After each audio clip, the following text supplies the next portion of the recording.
विद्यार्थियों, आप सभी को मेरा नमस्कार। मैं Ashok, study with example YouTube channel से। आज की इस क्लास में हम क्लास 10th की ज्योग्राफी को शुरू करेंगे। बहुत दिनों से कई बच्चों का ये कमेंट आ रहा था कि सर क्लास 10th की ज्योग्राफी को पढ़ाइए, तो फाइनली आज हमने क्लास 10th की ज्योग्राफी को शुरू कर दिया है। 10th की ज्योग्राफी को भी हम उसी हिसाब से पढ़ेंगे जिस हिसाब से हम क्लास 6, क्लास 7, क्लास 8 और क्लास 9th की ज्योग्राफी को आज तक पढ़ते चले आ रहे हैं, जिसमें हमने हर कॉन्सेप्ट को अच्छे से समझा और इसमें भी हम वही रूल्स अपनाएंगे। हर कॉन्सेप्ट को अच्छे से समझेंगे जिससे कि हमारा बेसिक अच्छे से क्लियर हो। तो चलिए शुरू करते हैं। जैसा कि आप देख रहे हैं, आज हम क्लास 10th की ज्योग्राफी का पहला पार्ट पढ़ेंगे जिसका नाम है संसाधन और विकास। इस पार्ट में हम जानेंगे कि संसाधन क्या होते हैं और उनका विकास किस प्रकार से किया जा सकता है। तो संसाधन क्या होते हैं?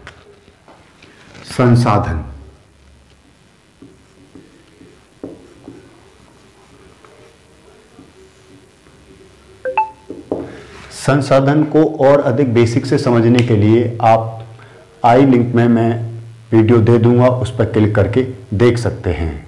तो संसाधन क्या होते हैं?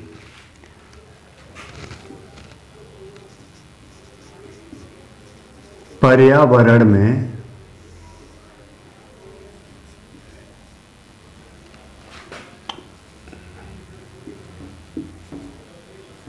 उपलब्ध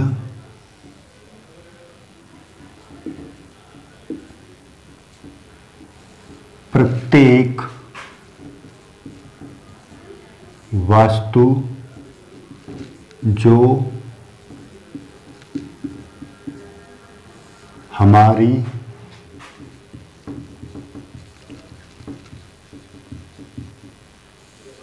आवश्यकता को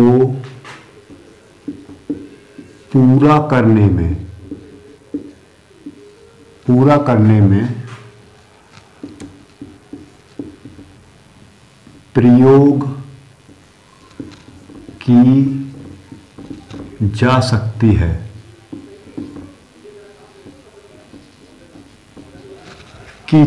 है, तथा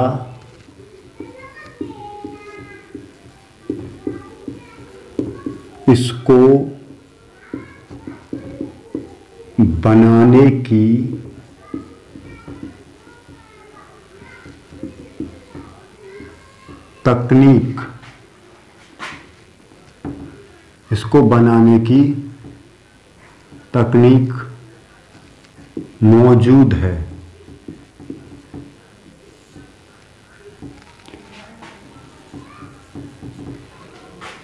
और आर्थिक रूप से तथा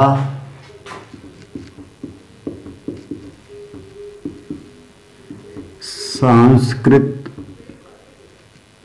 रूप से मान्य है, वह संसाधन कहलाती है। वह संसाधन कहलाती है।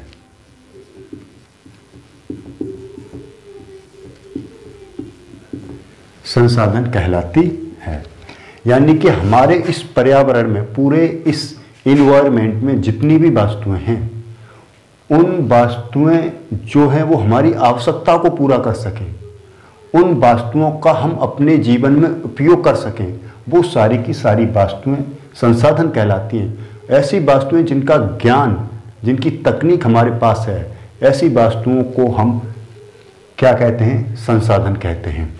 यानी कि पर्यावरण में उपलब्ध प्रत्येक वस्तु जो हमारी आवश्यकता को पूरा करती है तथा इसको बनाने की तकनीक हमारे पास मौजूद है, तथा आर्थिक रूप से का मतलब है उसका कोई मूल्य है, उसकी कोई वैल्यू है, तथा सांस्कृतिक रूप से वो हमारे लिए मान्य है। सांस्कृतिक रूप से मान्य का मतलब ये है कि हमारे इस समाज में बहुत सी प्रचलन है, बहुत सी चीज़ों का प्रचलन है। जैसे कि हमारे यहाँ पर बहुत सारे नुस्खे प्रयोग किए जाते हैं। जैसे जब किसी को दर्द होने लगे तो हम उसे हल्दी वाला दूध पिला देते हैं। तो हल्दी वाला जो दूध है वो उसका कोई मूल्य तो होता नहीं है, लेकिन वो सांस्कृतिक रूप से हमारे इस समाज में वो मान्य है, वो हमारे लिए एक संसाधन का कार्य करता है। इसीलिए वो क्या है, सांस्कृतिक रूप से मान्य है, इसलिए वो अभी क्या है, हमारे लिए एक संसाधन है।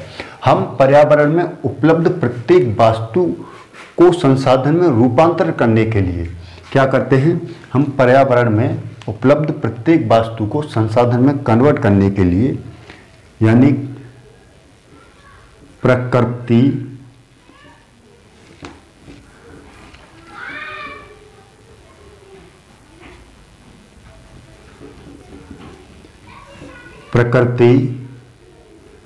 तथा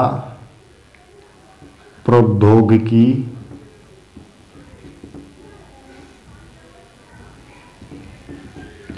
और संस्थाओं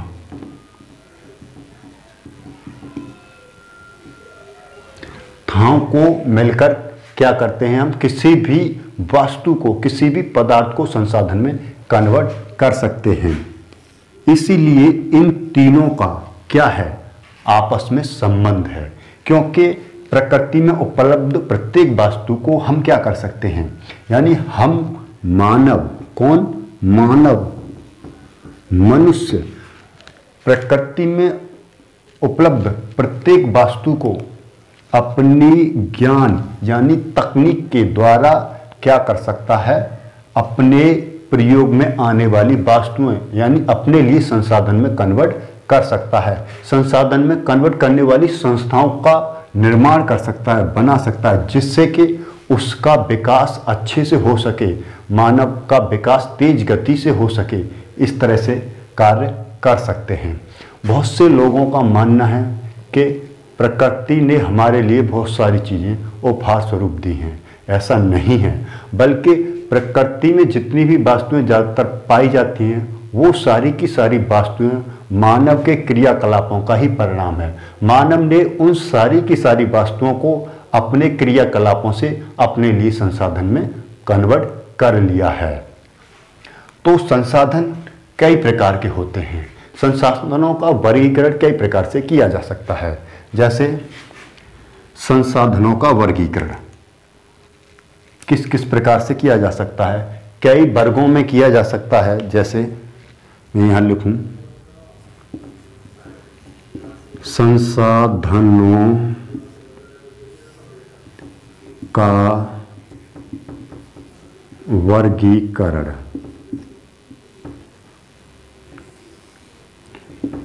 संसाधनों का वर्गीकरण, तो संसाधनों का वर्गीकरण कई प्रकार से किया जाता है। उनमें नंबर एक में कौन सा है, नंबर एक में है उत्पत्ति के आधार पर।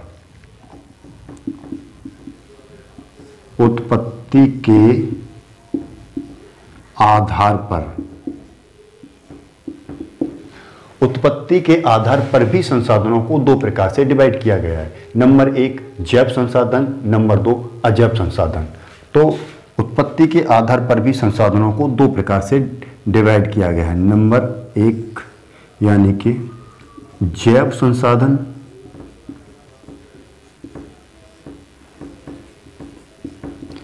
अब बात करें जैव संसाधन क्या होते हैं। जैव संसाधन ऐसे संसाधन जिनमें जीव मंडल है, जो जीव मंडल में पाए जाते हैं, जिनमें जीवन उपस्थित है, ऐसे संसाधनों को हम जैव संसाधन कहते हैं। यानी कि ऐसे संसाधन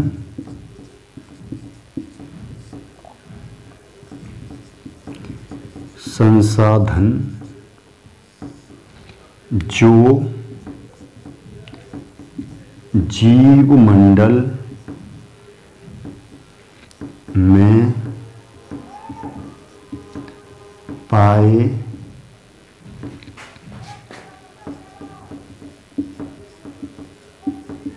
जाते हैं। जिनमें जीवन उपस्थित है, जिनमें जीवन उपस्थित है। जैव संसाधन कहलाते हैं।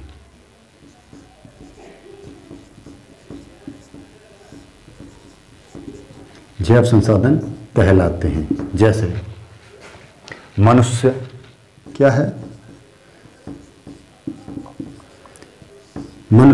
मनुष्य भी एक संसाधन है। क्या है? मनुष्य भी एक संसाधन है और उसमें जीवन पाया जाता है। वो एक जीवित प्राणी है।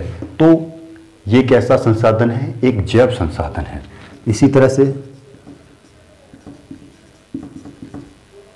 वनस्पति जात,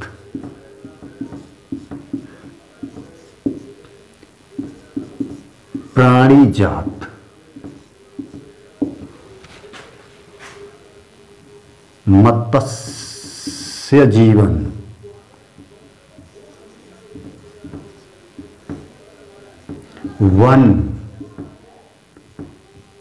वन्य जीव आदि, ये सब कैसे संसाधन हैं? ये सारे के सारे संसाधन जैव संसाधन के अंतर्गत आते हैं, क्योंकि इन संसाधनों में जीवन पाया जाता है। वनस्पतियां क्या हैं? इनमें पेड़ पौधे जो पाए जाते हैं विभिन्न प्रकार के, वो क्या हैं? वो जीवित हैं, उनमें जीवन है। इसीलिए ये सारे के सारे संसाधन कैसे हैं? ये जैव संसाधन हैं। नंबर 2 बात करें हम अजैव संसाधन।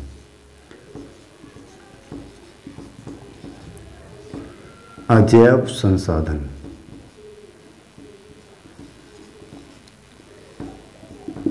अजैव संसाधन क्या होते हैं?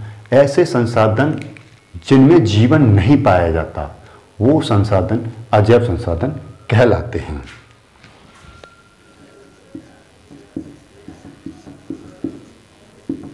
ऐसे संसाधन जिनमें जीवन नहीं पाया जाता,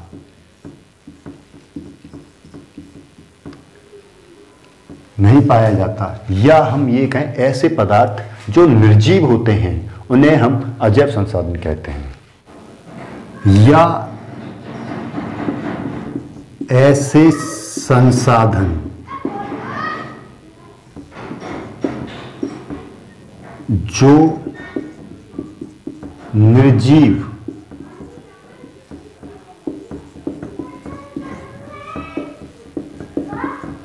वस्तुओं, ऐसे संसाधन जो निर्जीव वस्तुओं से बने होते हैं,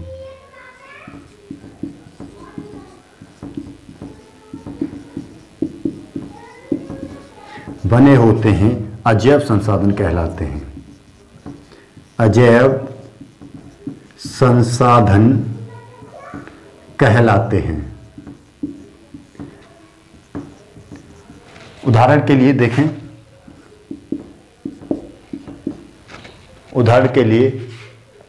पहाड़,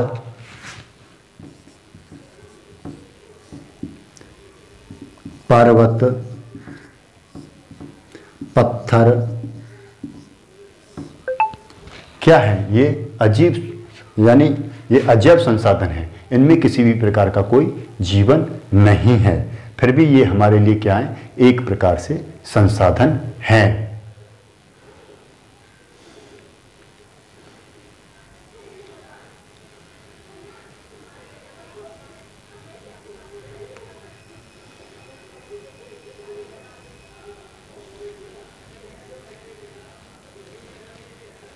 और बात करें तो इनमें आता है धातुएं,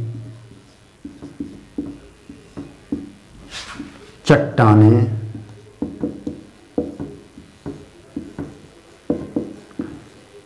ये सारे के सारे संसाधन हैं अजैव संसाधन। इनमें किसी भी प्रकार का कोई जीवन नहीं पाया जाता, इसीलिए हम इनको अजैव संसाधन कहते हैं।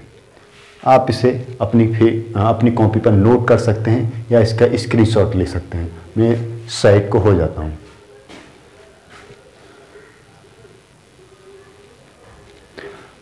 आपने इसका स्क्रीनशॉट ले लिया होगा। अब मैं इसको रफ कर देता हूँ इसके बाद, और हम आगे के टाइप्स के बारे में पढ़ेंगे। अब अगला पॉइंट आता है नंबर 2, समाप्यता के आधार पर। अब हम संसाधनों का वर्गीकरण समाप्यता के आधार पर करेंगे। नंबर 1, समाप्यता के आधार पर भी संसाधनों को 2 प्रकार से वर्गीकरण किया जाता है। नंबर 1 नवीकरण संसाधन, नंबर 2 अनवीकरण संसाधन। तो हम नंबर 1 पढ़ेंगे, नवीकरणीय संसाधन।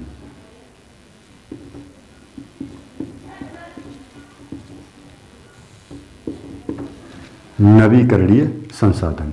अब बात करें हम नवीकरणीय संसाधन कौन से होते हैं, तो ऐसे संसाधन जिनका हम एक बार प्रयोग करने के बाद पुनः प्रयोग कर सकते हैं, ऐसे संसाधनों को हम नवीकरणीय संसाधन कहते हैं। ऐसे, मैं यहाँ काली से ही लिखता हूँ इसे, ऐसे संसाधन जिन्हें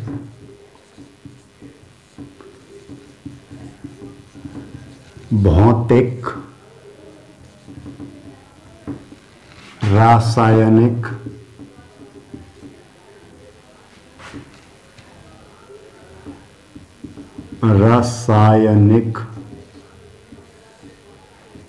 या यांत्रिक क्रियाओं के द्वारा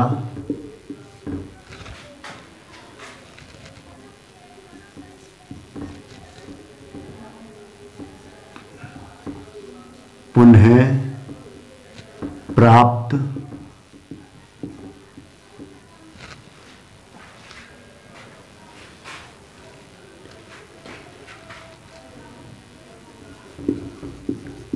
किया जा ऐसे संसाधन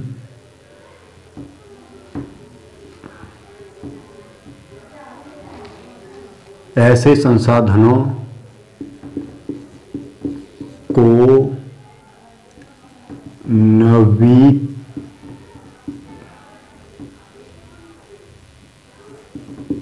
नवीकरणीय संसाधन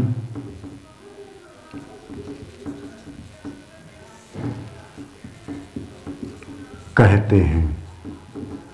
यानी ऐसे संसाधन जिन्हें हम भौतिक, रासायनिक या यांत्रिक क्रियाओं के द्वारा पुनः प्राप्त कर सकते हैं, उनका हम रीयूज कर सकते हैं, उन्हें हम नवीकरण संसाधन कहते हैं। जैसे आप देखो, सौर ऊर्जा,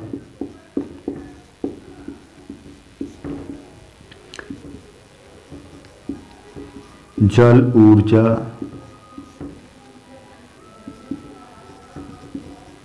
वन्य जीव, ये कैसे हैं? ये सारे के सारे नवीकरण संसाधन हैं जिन्हें हम प्रयोग कर सकते हैं, पुनः प्राप्त कर सकते हैं, या ऐसे संसाधनों को हम ऐसे संसाधनों को हम सतत संसाधन कहते हैं, क्योंकि इनका प्रयोग हम लगातार कर सकते हैं। ये समाप्त होने के बाद फिर से उत्पन्न किए जा सकते हैं, या फिर ये हमें लगातार मिलते रहते हैं। इसलिए हम इन संसाधनों को नवीकरणीय संसाधन कहते हैं। अब नंबर 2 यानी बी,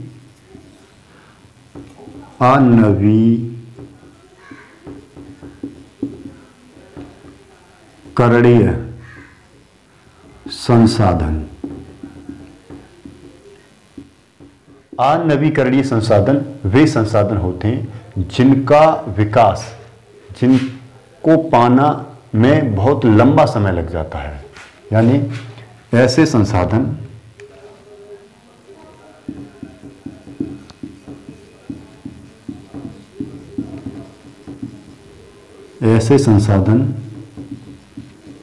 जिनका विकास एक लंबे भूसमय अंतराल के बाद होता है। क्या होता है, इनका विकास जो है, इनकी उत्पत्ति में बहुत ज़्यादा समय लग जाता है। ऐसे संसाधनों को हम अनवीकरणीय संसाधन कहते हैं। यानी कि खनिज और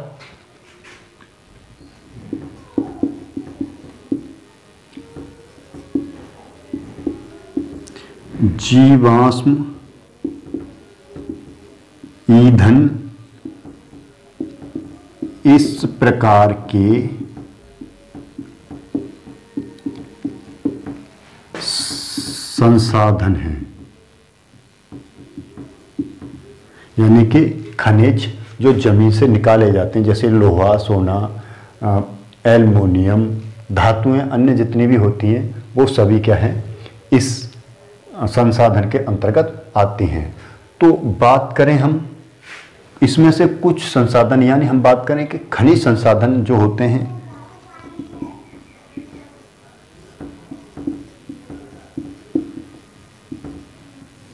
खनिज संसाधन ये चक्रीय संसाधन है। कैसे हैं? ये चक्रीय संसाधन है।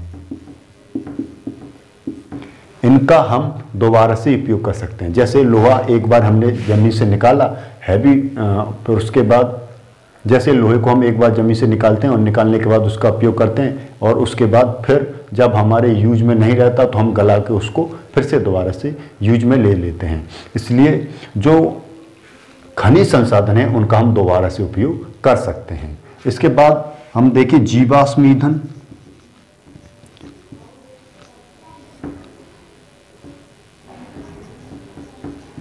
जीवाश्म ईंधन ये एक ऐसा संसाधन है जिसका हम एक बार उपयोग कर लें, उसके बाद इनका फिर कोई उपयोग नहीं रहता। यानी ये अचक्रीय संसाधन है। अचक्रीय संसाधन है, एक बार इनका उपयोग करने के बाद ये पूर्णतः समाप्त हो जाते हैं। इसके बाद अगला हमारा वर्गीकरण आता है पॉइंट नंबर 3, और वो है स्वामित्व के आधार पर। स्वामित्व के आधार पर संसाधन।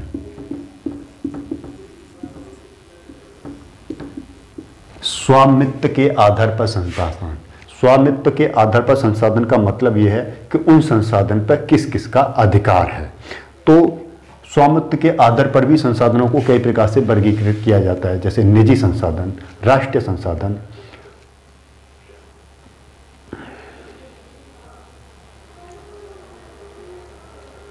सामुदायिक संसाधन, अंतर्राष्ट्रीय संसाधन। तो इतने प्रकार से संसाधनों को डिवाइड किया जा सकता है। एक एक करके हम सभी के बारे में जानेंगे। तो नंबर 1 आ जाता है ए, निजी संसाधन।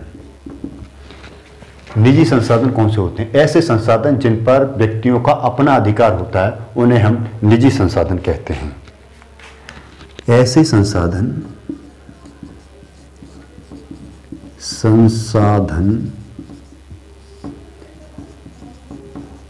जिन पर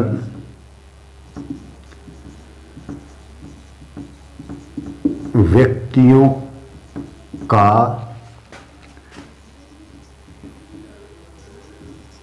अपना स्वामित्व होता है। स्वामित्व मतलब उनका अपना अधिकार होता है, उनकी अपनी होते हैं। ऐसे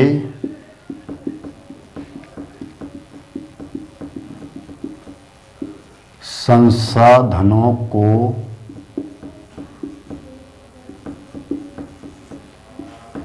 निजी संसाधन कहते हैं।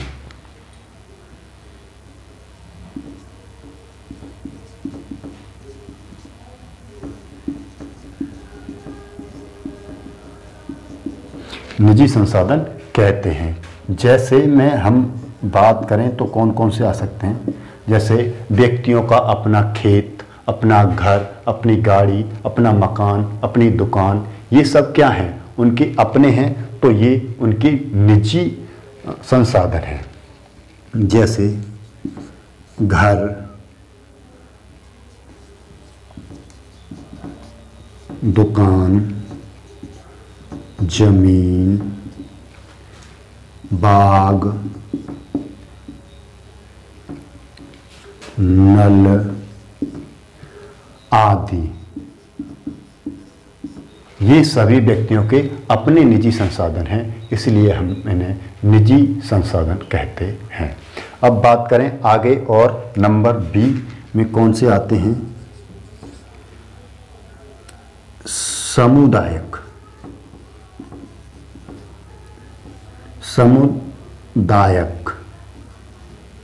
संसाधन।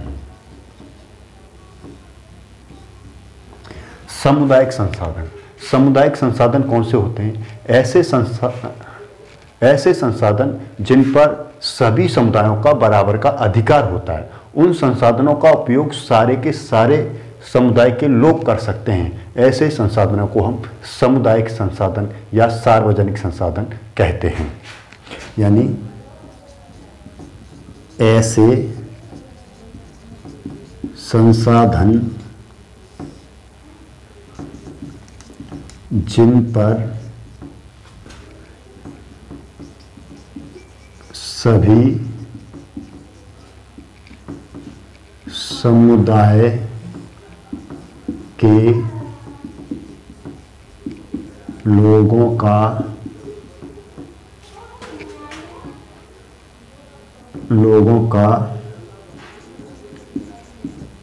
बराबर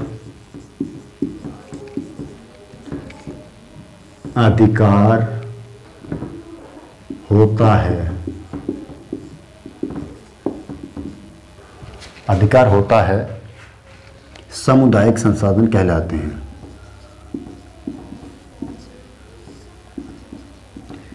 संसाधन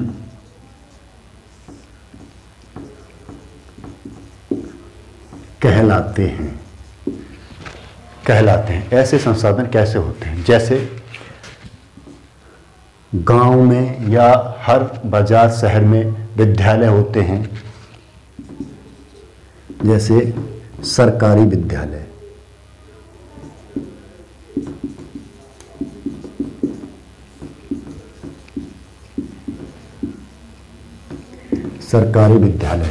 खेल का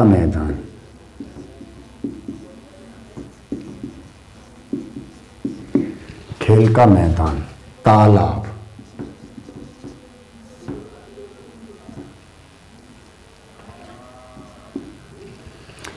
खेल का मैदान, तालाब, ये क्या है, ये सारे के सारे सामुदायिक संसाधन हैं। इन पर सभी समुदायों का बराबर का अधिकार होता है। और बात करें चारागाह, जहाँ पर पशुओं को चराया जाता है, वो भी क्या होता है, ज़्यादातर ये सामुदायिक संसाधन होते हैं और इन पर सभी लोगों का बराबर का अधिकार होता है। तो हम ऐसे संसाधन जिन पर सभी का बराबर का अधिकार होता है उन्हें सामुदायिक संसाधन कहते हैं। गांव में अपने सरकार के द्वारा जो नल लगवाए जाते हैं, जिन्हें हम सरकारी नल कहते हैं, ज़्यादातर वो सामुदायिक नल होते हैं, यानी उन पर सभी लोग पानी पी सकते हैं। तो ऐसे संसाधन को हम सामुदायिक संसाधन कहते हैं। अब हम बात करेंगे अगले पॉइंट्स की, यानी सी नंबर की।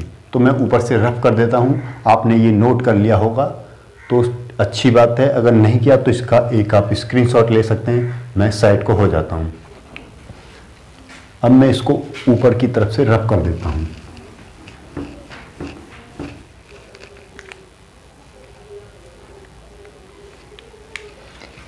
Number C. अब हम बात करेंगे अगले संसाधन के बारे में, जो है नंबर सी, जिसको हम बोलेंगे राष्ट्रीय संसाधन।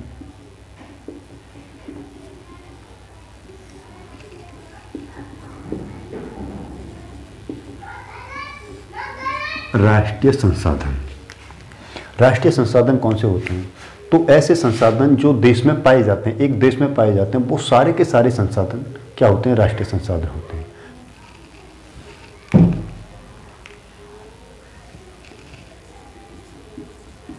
देश में पाए जाने वाले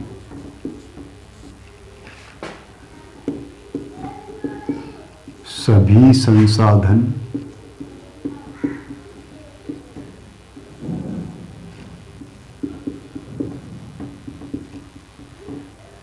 राष्ट्रीय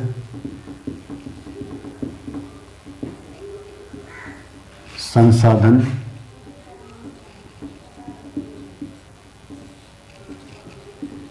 कहलाते हैं। यानी एक देश के भीतर जितने भी संसाधन पाए जाते हैं वो सारे के सारे संसाधन राष्ट्रीय संसाधन कहलाते हैं।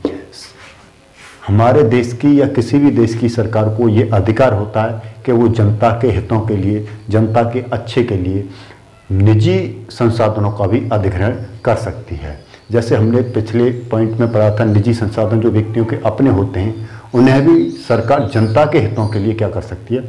अधिग्रहण कर सकती है। आपने देखा होगा जब कभी भी सरकार नहर, सड़कें, रेलवे लाइंस बिछाती है तो क्या करती है? वो निजी स्वामित्व के संसाधनों पर ही तो बिछाती है। तो उस समय वो क्या करती है? उनका अधिग्रहण कर लेती है। तो उन संसाधनों को हम राष्ट्रीय संसाधन कहते हैं। तो राष्ट्रीय संसाधन कौन कौन से होते हैं? जैसे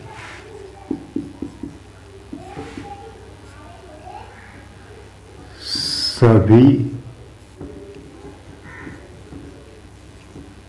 खनिज संसाधन,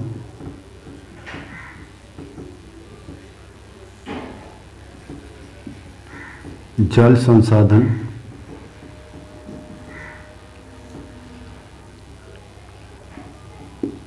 वन्य जीव,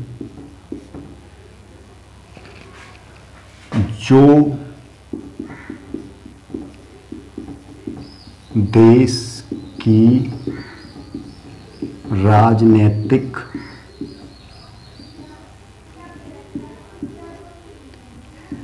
सीमा के अंदर आते हैं, देश की राजनीतिक सीमा के अंतर्गत आते हैं, और समुद्र में यानी कि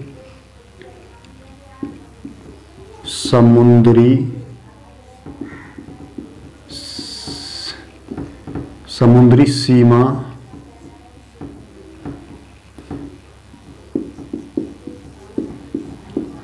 के भीतर 12 समुद्री मील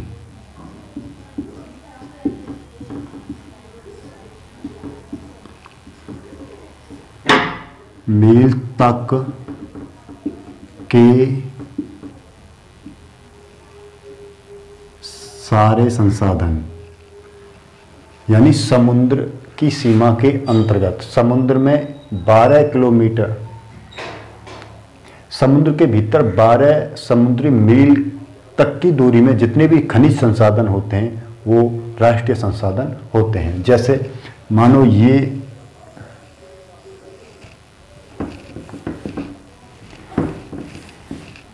हमारा भारत है और इसके जो इधर क्या है? समुद्र है। ये पूरा का पूरा ये समुद्र है। तो भारत की इस सीमा से लेकर 12 समुद्री मील कितना 22 समुद्री मील, यानी कि ये लगभग बैठता है 22 किलोमीटर। कितना 22 किलोमीटर, 22.2 होता है किलोमीटर भीतर तक के सारे संसाधनों, सारे खनिजों के ऊपर सरकार का अधिकार होता है, इसलिए इन्हें हम राष्ट्रीय संसाधन कहते हैं। अब बात करें हम नंबर 4 की, यानी कि डी। नंबर 4 डी, तो डी में आता है अंतर्राष्ट्रीय संसाधन।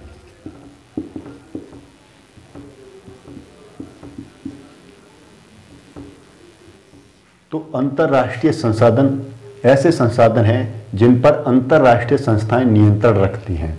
यानी मैं यहां लिखूं ऐसे संसाधन जिन पर नियंत्रण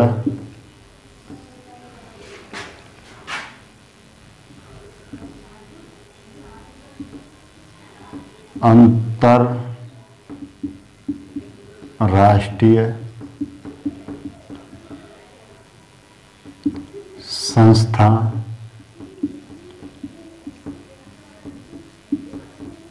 रखती हैं, संस्थाएं रखती हैं, उन्हें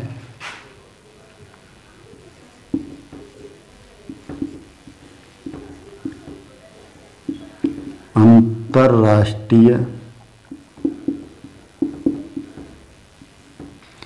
संसाधन कहते हैं।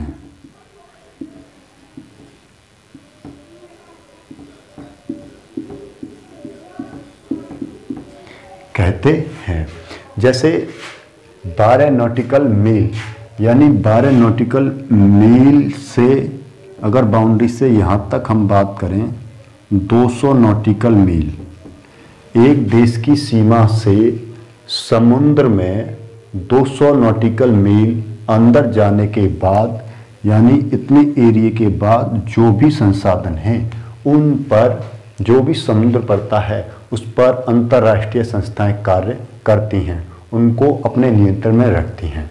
और इसमें जो संसाधन पाए जाते हैं वो किसी एक देश के नहीं होते, वो अंतर्राष्ट्रीय होते हैं। इन संस्थाओं की मदद से इसमें कोई भी कार्य किया जा सकता है।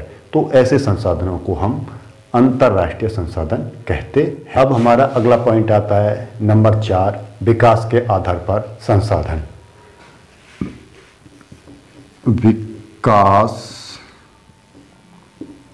के आधार पर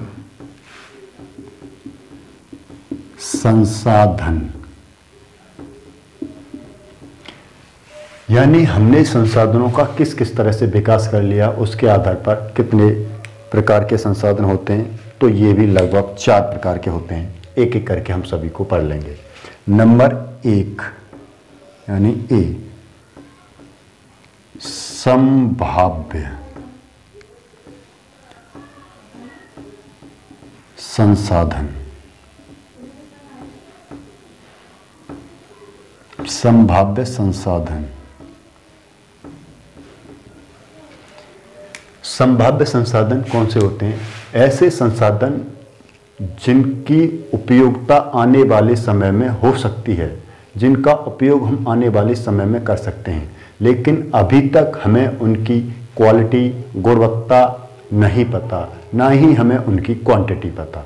तो ऐसे संसाधनों को हम आने वाले भविष्य के संसाधन, संभाव्य संसाधन कहते हैं। यानी ऐसे संसाधनों हम आने वाले समय में अपने यूज में ले सकते हैं। तो ऐसे संसाधन जो किसी प्रदेश में स्थित होते हैं,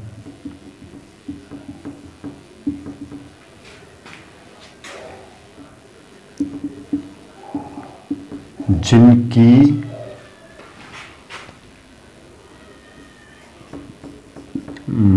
मात्रा और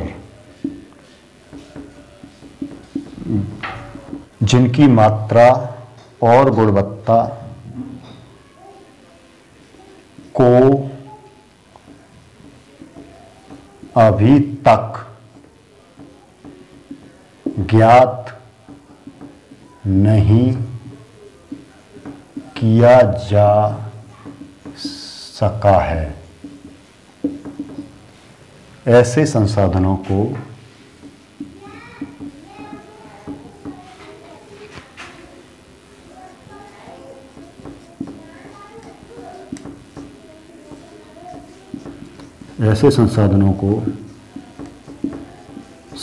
संभाव्य संसाधन कहते हैं। जैसे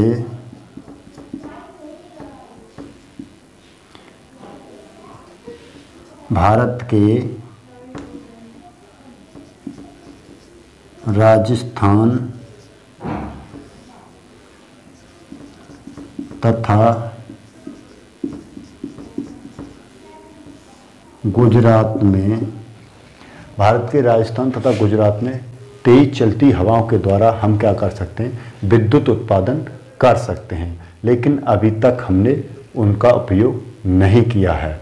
तो ऐसे संसाधनों को हम संभाव्य संसाधन कहते हैं। जैसे भारत के राजस्थान तथा गुजरात में सौर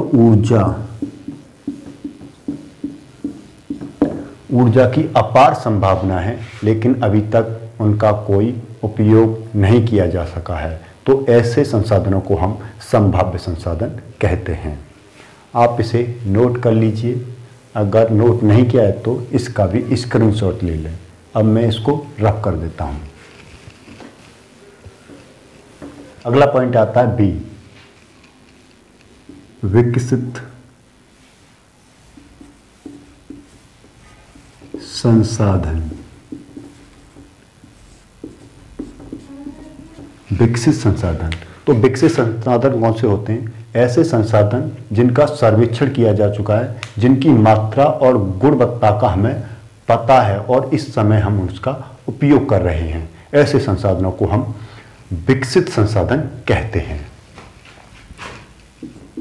ऐसे संसाधन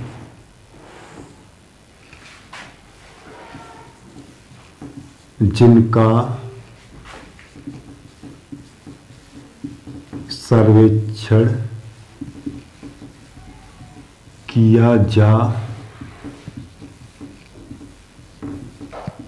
चुका है, जिनकी मात्रा और गुणवत्ता की जानकारी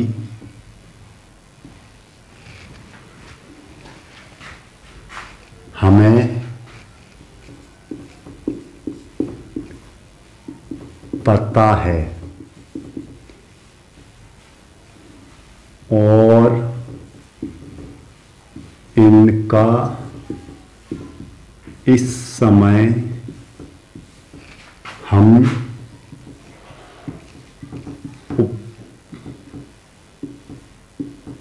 उपयोग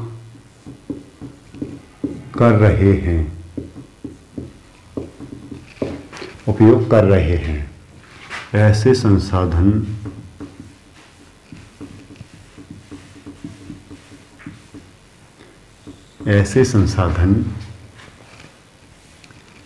विकसित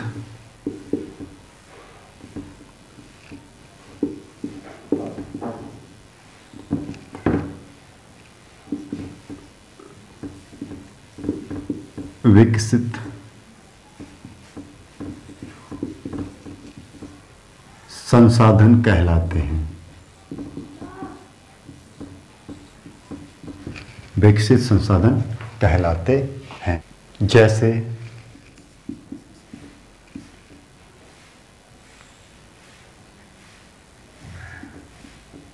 खनिज संसाधन जिनका आज हम उपयोग कर रहे हैं। बात करें हम डीजल, पेट्रोल, ये सब क्या है? विकसित संसाधन है जिनका ज्ञान हमारे पास है और इनका हम उपयोग कर रहे हैं।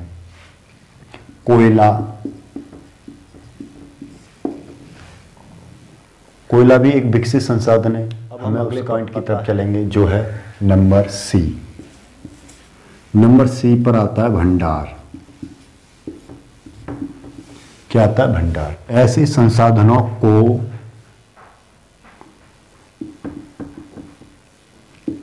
भंडार के अंतर्गत रखा जाता है। जैसे जल जो है H2O, दो ज्वलनशील गैसों से मिलकर बना है, यानी कि H2 और ऑक्सीजन, यानी कि हाइड्रोजन और ऑक्सीजन। लेकिन अभी तक हमारे पास ये तकनीक नहीं है कि जल से हम हाइड्रोजन और ऑक्सीजन गैस को बना सकें। अगर ये तकनीक हमारे पास आ जाएगी तो जो आने वाले समय में हम इन गैस का उपयोग, इन ज्वलनशील पदार्थ का उपयोग ऊर्जा प्राप्त करने में कर सकते हैं। अब अगला पॉइंट आता है डी नंबर, जो है संचित कोष।